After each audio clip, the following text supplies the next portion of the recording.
नमस्कार दोस्तों, शेषवी ज्ञान बुक में एक बार फिर से आप लोगों का बहुत बहुत स्वागत है। दोस्तों, आज की वीडियो में हम चर्चा करने वाले हैं चल और अचल संपत्ति के बारे में।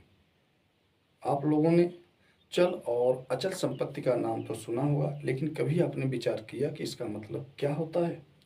अगर आप जानना चाहते हैं कि चल चल और अचल संपत्ति क्या होती है, तो आप लोग इस वीडियो से बने रहें। तो दोस्तों, मैं बता दूं कि जो लोग गवर्नमेंट जॉब करते हैं उनको तो इसकी जानकारी होती है कि चल और अचल संपत्ति क्या होती है, क्योंकि उनको मानव संपदा पोर्टल पर इसका विवरण भरना होता है। इसलिए उनको तो मालूम है कि चल और अचल संपत्ति क्या होती है, क्योंकि उनको चल और अचल संपत्ति पर ही रिटर्न भरना होता है, टैक्स देना होता है। तो इसलिए उनको तो जानकारी होती है कि उनके पास चल संपत्ति कितनी है और अचल संपत्ति कितनी है। ठीक है। लेकिन अगर आप कोई सरकारी कर्मचारी नहीं है, ठीक है, एक आम आदमी है, तो आपको भी इसको जानना बहुत ज़रूरी है कि ये चल और अचल संपत्ति क्या होती है। तो दोस्तों, अगर जानना चाहते हैं तो इस वीडियो को पूरा देखिएगा। ठीक है। तो चलिए हम जान लेते हैं कि चल और अचल संपत्ति क्या होती है। तो दोस्तों, चल और अचल संपत्ति क्या है? ठीक है। देखिए, चल और अचल, ठीक है। चल का मतलब होता है चलयमान, गतिमान। ठीक है। जिस भी किसी वस्तु को हम एक स्थान से दूसरे स्थान पर ले जा सकते हैं, उस वस्तु को हम चलयमान या गतिमान वस्तु कहते हैं। लेकिन जिस वस्तु को हम एक स्थान से दूसरे स्थान नहीं ले जा सकते, उसको हम क्या कहते हैं? अचल, यानी अचल वस्तु, अचल संपत्ति। ठीक है। तो शायद आप लोगों को समझ में आ गया होगा कि चल और अचल का मतलब क्या होता है। ठीक है। तो चलिए अब हम आप लोगों को विस्तृत रूप से बता रहे हैं कि चल और अचल संपत्ति क्या होती है। जिस संपत्ति को एक जगह से दूसरी जगह नहीं ले जाया जा सकता, जिस वस्तु को एक जगह से दूसरी जगह नहीं ले जाया जा सकता, उसको अचल संपत्ति कहते हैं। उसे क्या कहते हैं? अचल संपत्ति। वहीं जिसे आसानी से एक जगह से दूसरी जगह ले जाया जा सकता है, उसे उसे चल संपत्ति कहते हैं। तो दोस्तों, शायद आपकी समझ में आ गया होगा कि चल संपत्ति और अचल संपत्ति में क्या अंतर है। यानी जिस वस्तु को हम एक जगह से दूसरी जगह ले जा सकते हैं, उसको चल संपत्ति, और जिस वस्तु को हम एक जगह से दूसरी जगह नहीं ले जा सकते, उसको अचल संपत्ति कहते हैं। जैसे मान लीजिए, देखिए, अचल संपत्ति जैसे जमीन। ठीक है। तो दोस्तों, जमीन क्या है? वो एक अचल संपत्ति है, क्योंकि उसको हम एक जगह से दूसरी जगह नहीं ले जा सकते। ठीक है। भवन जैसे मकान हुआ, मकान को भी हम एक जगह से दूसरी जगह नहीं ले जा सकते। कारखाना, होटल आदि, ये सब क्या है? अचल संपत्ति है, क्योंकि इनको हम एक जगह से दूसरी जगह उठाकर नहीं ले जा सकते। देखिए, दूसरा, जमीन से जुड़े पौधे या पेड़। पेड़ क्या है? वो क्या है? अचल संपत्ति है। देखिए, पेड़ अगर आपने काट कर गिरा दिया, और उसको काट कर जब ले जाएंगे, तो उसको हम एक जगह से दूसरी जगह तो ले जा सकते हैं, लेकिन वह पेड़ जो जमीन से जुड़ा हुआ है, काट देंगे तो उसको तो हम एक जगह से दूसरी जगह ले जा सकते हैं। ठीक है।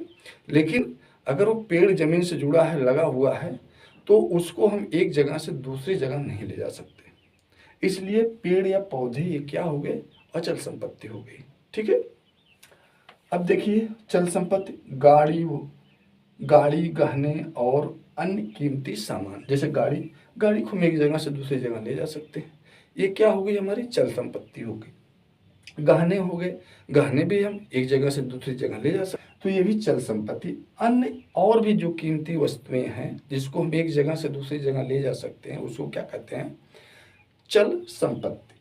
नकदी लेन देन। ठीक है। नकद हम कोई सामान ले रहे हैं, पैसे दे रहे हैं, ठीक है, सामान ले रहे हैं, ठीक है, नकदी लेन देन कर रहे हैं, तो वो भी क्या है? चल संपत्ति है।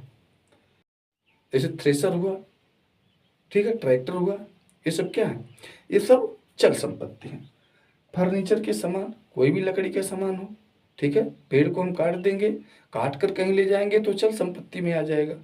ठीक है। उससे जो सामान बन रहा है वो चल संपत्ति में हो जाएगा, लेकिन पेड़ जमीन से जुड़ा है, लगा हुआ है, तो वो क्या होगा? अचल संपत्ति। जैसे कंप्यूटर हुआ, इलेक्ट्रॉनिक सामान हुए, ठीक है। ये कुछ उदाहरण हमने आपको बता दिए। ठीक है, कि चल संपत्ति और अचल संपत्ति क्या होती है, इनमें क्या अंतर होता है। ठीक है। तो दोस्तों चलिए अब देखिए अचल संपत्ति और चल संपत्ति में अंतर क्या होता है। ठीक है, देखिए अचल संपत्ति को रियल एस्टेट या वास्तविक संपत्ति भी कहते हैं। ठीक है, ये जो होती है इसको अचल संपत्ति को हम क्या कहते हैं, रियल एस्टेट या वास्तविक संपत्ति, क्योंकि ये स्थिर होती है। जैसे जमीन हुआ, भवन हुआ, ये सब क्या हमारी वास्तविक संपत्तियां हैं। वहीं पर जो चल संपत्ति जैसे गाड़ी हो गया, गहने होंगे, ये सब जो है ये चल संपत्तियां हैं। ये जो वास्तविक संपत्ति नहीं होती है, आज है कल नहीं, आज हम बेच देंगे गाड़ी को। ठीक है, तो क्या हुआ, ये सब क्या है, वास्तविक संपत्ति नहीं है। देखिए दूसरा दिया है चल संपत्ति को चलयमान भी कहते हैं, चलयमान गतिमान। ठीक है, जिस जिस संपत्ति को हम एक जगह से दूसरी जगह ले जा सकते हैं उसको क्या कहते हैं, चल संपत्ति। इसमें यह अंतर होता है, चल संपत्ति के लिए पंजीकरण की जरूरत नहीं होती है। जो चल संपत्ति होती है उसका कोई भी रजिस्ट्रेशन नहीं होता, कोई भी पंजीकरण नहीं होता। ठीक है, लेकिन अगर अचल संपत्ति है यानी 100 रुपये से अधिक उसकी कीमत है और वह अचल संपत्ति है तो उसका पंजीकरण जरूरी है। जैसे जमीन होता है, इसका रजिस्ट्रेशन होता है, पंजीकरण होता है, रजिस्ट्री होती है इसकी। ठीक है, तो भवन का भी पंजीकरण होता है। ठीक है, तो जो अचल संपत्तियां होती हैं उसका पंजीकरण जरूरी है, लेकिन जो चल संपत्तियां हैं उसका पंजीकरण जरूरी नहीं है। ठीक है, हमारे पास गहने हैं, ठीक है, गाड़ियां हैं, ठीक है, जैसे कंप्यूटर है, फर्नीचर का सामान है, तो इसके लिए कोई पंजीकरण की जरूरत नहीं पड़ती है। लेकिन जो अचल संपत्ति होगी उसके लिए आपको पंजीकरण करवाना जरूरी होगा। अचल संपत्ति की कीमत 100 रुपये से ज्यादा है तो पंजीकरण अधिनियम 1908 के तहत इसका पंजीकरण करवाना जरूरी होता है। 100 रुपये से अगर 100 रुपये से अगर उसकी कीमत अधिक है तब। और अचल संपत्ति पर कानूनी टैक्स भी लगता है, अचल संपत्ति पर कानूनी टैक्स भी लगता है। ठीक है, लेकिन चल संपत्ति पर ऐसा जरूरी नहीं है। तो दोस्तों शायद आप लोगों को समझ में आ गया होगा कि चल और अचल संपत्ति में अंतर क्या है। ठीक है, चल और अचल संपत्ति क्या होती है। तो दोस्तों अगर आप लोगों को वीडियो अच्छी लगी हो तो एक लाइक जरूर कर दीजिएगा और साथ ही चैनल को भी सब्सक्राइब कर लीजिए ताकि आने वाली हमारी नई वीडियो का नोटिफिकेशन आपको सबसे पहले मिल सके। तो आज के लिए बस इतना ही, नमस्कार।